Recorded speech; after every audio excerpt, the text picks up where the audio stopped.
So, Whiskey Jason here, whiskey from the viewpoint of an American over here, often in Germany. This time I'm in Campbelltown together with Ian McAllister, Distillery Manager, Master Distillery, Glen Scotia Distillery in Campbelltown. Excellent. We just did a tour together. Thank you very much. Pleasure. We learned a little bit about the distillery and also did warehouse tasting. Excellent. Very, very nice. You've been here now for how many years? And 15 years. 15 years. Yeah. And what has changed the most, in your opinion, here at the distillery? Oh, so much. Where do I begin? Yeah, it's been a lot of change. Obviously, when you look at Glen Scotia, how it's sat in the whisky map, I guess, it was obviously it was a distillery that was there, but it wasn't really producing any whisky of any note. So. You mentioned 80,000 liters a year at the beginning when you came.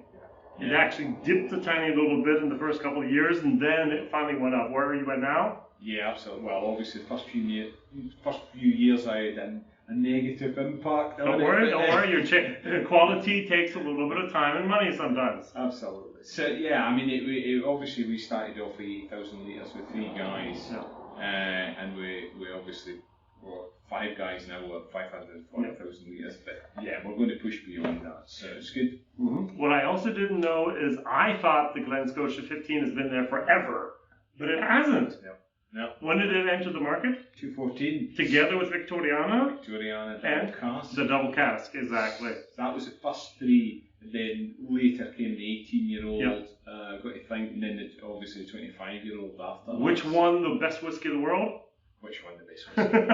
Amazing. Congratulations on that. Well, it's brilliant. 2021, absolutely. It was a remarkable year. Not only did they win the best whiskey in the world, but obviously Scottish Whisky Distiller of the Year at the Scottish Whisky Awards. So, yeah, remarkable. You're doing a good job, my friend. Thank you.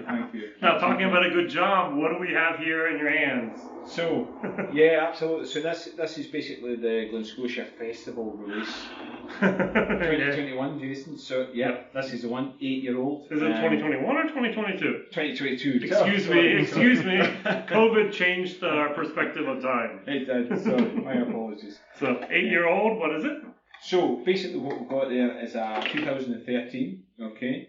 2013, it's basically a first fill bourbon. Mm-hmm. It's got a heavily peated background to it there, okay? And it's at 55.4 parts per million, okay? 7.5 years in the first fill bourbon, then a short 1 year finish in a first fill PX sherry hogsheads. Excellent. Very, very nice. Yeah, lovely job.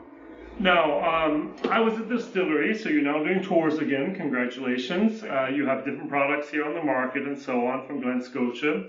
You are actually producing, if I go back over here to the side, we have the limited festival release 2018. Was it 19 you started or 18?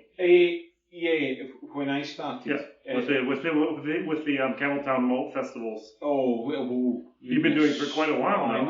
So that's obviously, you've basically got one before that. Right. So there's the Ruby Port. Yeah, that was maybe even the best. Yeah.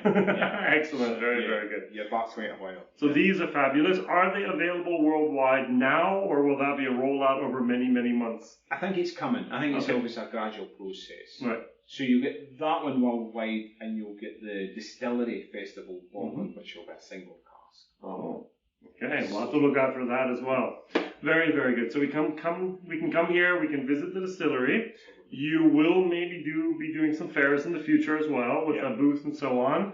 Are there anything else in the pipeline that we as whiskey fans should be aware of to look for and to say, I'm going to buy this very soon?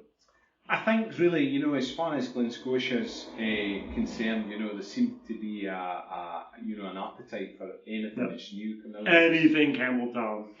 Anything Campbelltown. That's it. It helps, Campbelltown. Certainly, there's a renaissance here. Yeah, it is. There's a huge interest in, as you say, anything Campbelltown. So you're getting 2 new distilleries in Campbelltown. So watch your space. Now, many people, as a master distiller, are responsible for some areas, and as distillery manager for other areas. You are one person together. Yep. Is that not a lot to do? You're blending. You're doing the production. You're doing everything. Wow. How are you doing with all this extra responsibility?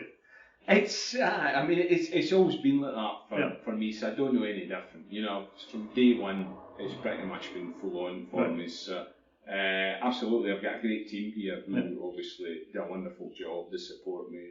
Hector's assistant manager, fantastic. Interview guys. on YouTube with Hector about 4 years ago. Absolutely.